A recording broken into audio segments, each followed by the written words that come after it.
সারা দেশ তোলপাড় সংস্কার আর জুলাই সনদ নিয়ে।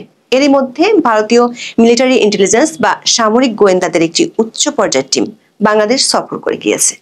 দুই দেশের সামরিক বাহিনীর মধ্যে এমন বৈঠক নিয়মিত ঘটনা হলেও পরিস্থিতির কারণে ভারতের এমআই টিমের এমন সফর বেশ তাৎপর্যপূর্ণ। বিশেষ করে সফরটি এমন এক সময় হয়েছে যখন ঢাকা ও দিল্লির সম্পর্কে গত 1 বছরেরও বেশি সময় ধরে চলছে টানাপোড়েন। আবার এর ঠিক পরপরই বাংলাদেশের সেনাপ্রধান জেনারেল ওয়াকারুজ্জামান অনির্ধারিত সফরে দেখতে গিয়েছেন বাংলাদেশ ভারতের সীমান্তবর্তী লালমনিরহাট এবং ঠাকুরগাঁয়ের দ্বিতীয় বিশ্বযুদ্ধকালীন পরিত্যক্ত বিমান ঘাঁটি। এই বিমান ঘাঁটিগুলো ভারতের চিকেন নেকের সাথে একেবারে লাগোয়া। প্রশ্ন হলো, ভারতীয় এমআই টিমের বাংলাদেশ সফর এবং তার পরপরই জেনারেল ওয়াকারের হঠাৎ সীমান্তবর্তী জেলার পরিত্যক্ত বিমানবন্দর দেখতে যাওয়ার মধ্যে কি কোনো যোগসূত্র আছে? যদিও দুটি বিষয় নিয়ে সামরিক বাহিনীর পক্ষ থেকে কোনো বিবৃতি দেওয়া হয়নি, তবে বাংলাদেশের নিরাপত্তা বিশ্লেষকদের কাছে সেনাপ্রধানের এই পুরনো বিমান ঘাঁটিগুলোর পরিদর্শনে যাওয়ার বিষয়টি অত্যন্ত গুরুত্বপূর্ণ হিসেবে বিবেচিত হচ্ছে। বিস্তারিত জানতে চলুন যাওয়া যাক বিশ্লেষণে।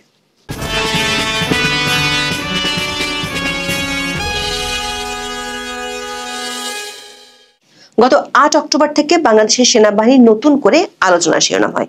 আন্তর্জাতিক অপরাধ ট্রাইব্যুনাল 3টি মামলায় বর্তমান ও সাবেক মিলে 25 জন সেনা কর্মকর্তার বিরুদ্ধে গ্রেপ্তারি পরোয়ানা জারি করে। সেনা সদরের পক্ষ থেকে জানানো হয়, এর মধ্যে কর্মরত 15 জন সেনা কর্মকর্তাকে সেনা আইন অনুযায়ী সদর দপ্তরে সংযুক্ত করা হয়েছে। এরপর আইসিটির প্রসিকিউশন টিমের পক্ষ থেকে নানা বক্তব্য দেওয়া হলেও সেনাবাহিনীর পক্ষ থেকে আর কিছুই বলা হয়নি। তবে স্বরাষ্ট্র মন্ত্রণালয়ের পক্ষ থেকে জানানো হয়, ঢাকা সেনানিবাসের একটি ভবনকে বিশেষ কারাগার হিসেবে সরকার ঘোষণা করেছে। গণমাধ্যম, বিশেষ করে সামাজিক মাধ্যমে বিষয়টি নিয়ে নানা ধরনের আলোচনা হচ্ছিল। প্রসিকিউশনের মতকে সমর্থন করে এমন পক্ষের দাবি হলো 15 সেনা কর্মকর্তাকে সিভিল প্রশাসন বা পুলিশের কাছে হস্তান্তর করা।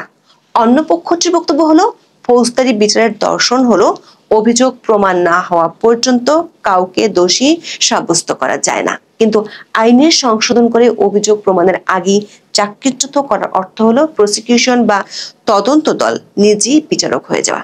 এই ইস্যুতে যে সরকার এবং সেনাবাহিনীর মধ্যে দূরত্ব তৈরি হয়েছে, সেটি এক ধরনের ওপেন সিক্রেটের বিষয় হয়ে যায়। বিশেষ করে জাতীয় ঐক্যমত্য কমিশনের বৈঠকে বিএনপির স্থায়ী কমিটির সদস্য সালাউদ্দিন আহমেদ প্রতিরক্ষা বাহিনীর সাথে অধ্যাপক ইউনূসের দূরত্বের কথাটি তুলে ধরেন। সেনাবাহিনীর সাথে সরকারের দূরত্ব আছে এমন ফিসফাস নির্বাচন ও করিডোর ইস্যু যখন থেকে আলোচনায় আসে তখন থেকেই শোনা যাচ্ছিল। কিন্তু সালাউদ্দিন আহমেদই প্রথম কোনো রাজনীতিবিদ যিনি একেবারে অধ্যাপক ইউনূসের সামনে বিষয়টি নিয়ে কথা বলেন। এমনকি অধ্যাপক ইউনূস তার বক্তব্যে বিষয়টি স্বীকার বা অস্বীকার কোনোটি করেননি।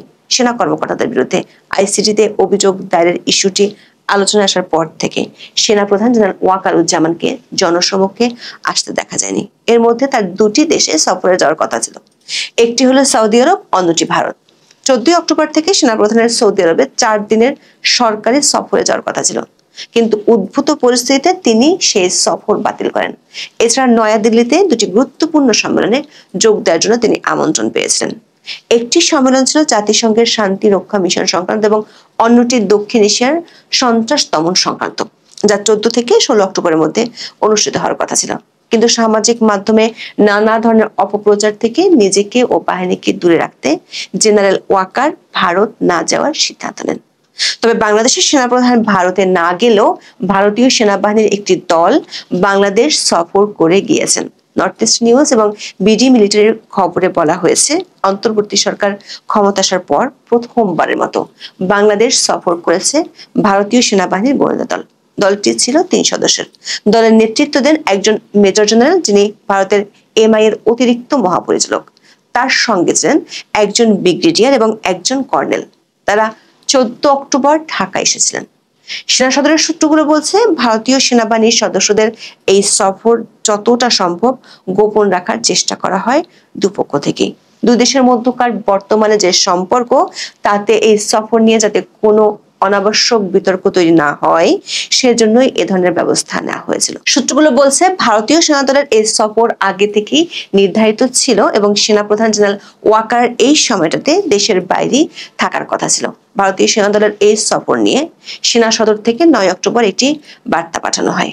যেখানে মেজর জেনারেল কুন্দর কুমার সিং এর নেতৃত্বে ভারতীয় এমআই দলের এই সমন্বয় সম্মেলন সফরের বিস্তারিত ছিল। ভারতীয় সেনাদল বিদায় নেওয়ার পর জেনারেল ওয়াকারুজ্জামান বাংলাদেশের দুটি সীমান্তবর্তী জেলা লালমনিরহাট এবং ঠাকুরগাঁয়ে যান। এই দুটি জেলায় পরিত্যক্ত দুটি বিমানবন্দর আছে। সেনাপ্রধান এই দুটি পুরনো বিমান ঘাঁটিতে আকস্মিক পরিদর্শনে গিয়েছিলেন। প্রথমেই তিনি যান লালমনিরহাট বিমানবন্দরে, এরপর দুপুরে 3টি হেলিকপ্টারে চড়ে তিনি যান ঠাকুরগাঁয়ের পরিত্যক্ত এয়ার স্ট্রিপে। দর্শক, চলতি বছরের ফেব্রুয়ারিতে ভারতীয় বেশ কিছু সংবাদ মাধ্যমে খবর প্রকাশিত হয়েছিল বাংলাদেশের উত্তরাঞ্চলের জেলা লালমনিরহাটে অচল বিমানবন্দরকে সচল করা হচ্ছে, বাড়ানো হচ্ছে বিমান ঘাঁটি। ওই সময় সামাজিক যোগাযোগ মাধ্যম সহ ইন্টারনেটের বিভিন্ন মাধ্যমে ভাইরাল কিছু পোস্টও একই দাবি করা হয়েছিল। তখন জোর প্রচার ছিল চীনের প্রযুক্তিগত সহায়তায় চিকেন নেকের কাছে এশিয়ার দ্বিতীয় বৃহত্তম বিমান ঘাঁটি নির্মাণ করবে বাংলাদেশ বিমান বাহিনী। ভারতীয় কোনো কোনো সংবাদ মাধ্যমে দাবি করা হয় পাকিস্তানি কোম্পানিকে সাব কন্ট্রাক্টরের কাজও দেওয়া হয়েছে। বিশেষ করে বাংলাদেশের অন্তর্বর্তী সরকারের প্রধান উপদেষ্টা ডক্টর মোহাম্মদ ইউনূসের চীন সফরের পর এমন তথ্য ভাইরাল হয়েছিল। দর্শক, লালমনিরহাট বিমানবন্দরটির একটি আঞ্চলিক ভৌগোলিক গুরুত্ব আছে। এই বিমানবন্দরটি হলো গেটওয়ে টু নর্থ ইস্ট এবং মাউথ অফ আসাম। ভৌগোলিক দিক থেকে ভারতের উদ্বেগ মূলত শিলিগুড়ি করিডোর নিয়ে, যাকে চিকেন নেক বলা হয়। একে বলা হয় ভারতের উত্তর পূর্বাঞ্চলের লাইফলাইন, কারণ 7 সিস্টার্স এর সঙ্গে ভারতের মূল ভূখণ্ডের শ্বাসনালী করিডোর হলো এই চিকেন নেক। এর আশেপাশে রয়েছে 4টি দেশের সীমানা: বাংলাদেশ, চীন, নেপাল ও ভুটান। লালমনিরহাট বিমানবন্দর থেকে ভারতের চিকেন নেক খ্যাত শিলিগুড়ি করিডোরের দূরত্ব মাত্র 160 কিলোমিটার। বিমানবন্দরে বিমান উড্ডয়ন ও অবতরণ করতে হয় এই করিডোরের গা ঘেঁষে। করিডোরের অপর সীমান্তে চীন, আছে ভুটান ও নেপাল সীমান্ত। ব্রিটিশ সরকার 1931 সালে 166 একর জায়গার উপর লালমনিরহাট বিমানবন্দরটি তৈরি করেছিল।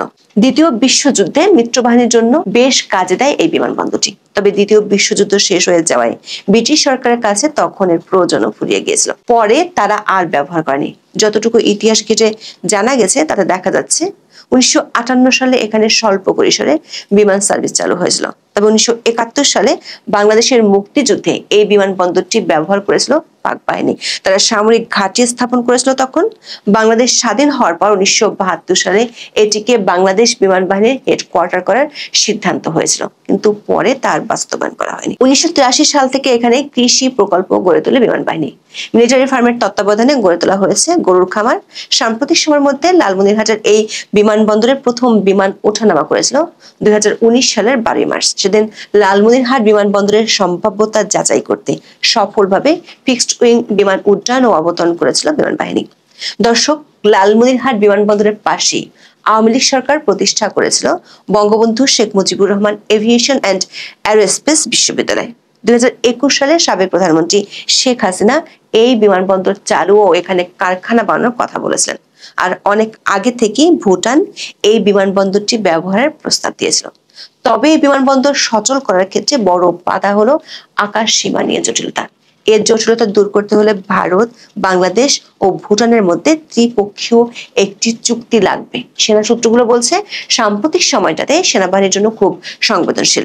এমন সময় ভারতীয় সেনাদলের বাংলাদেশ সফর এবং সেনা প্রধানের আকস্মিক উত্তরবঙ্গে দুটি পরিত্যক্ত বিমানবন্দর দেখতে যাওয়ার সাথে কোনো সংযোগ আছে কিনা সেটি নিশ্চিত হওয়া যায়নি। এখন এ পর্যন্ত। সবাই ভালো থাকুন, সুস্থ থাকুন, নিরাপদে থাকুন। দেখা হবে আগামী পর্বে।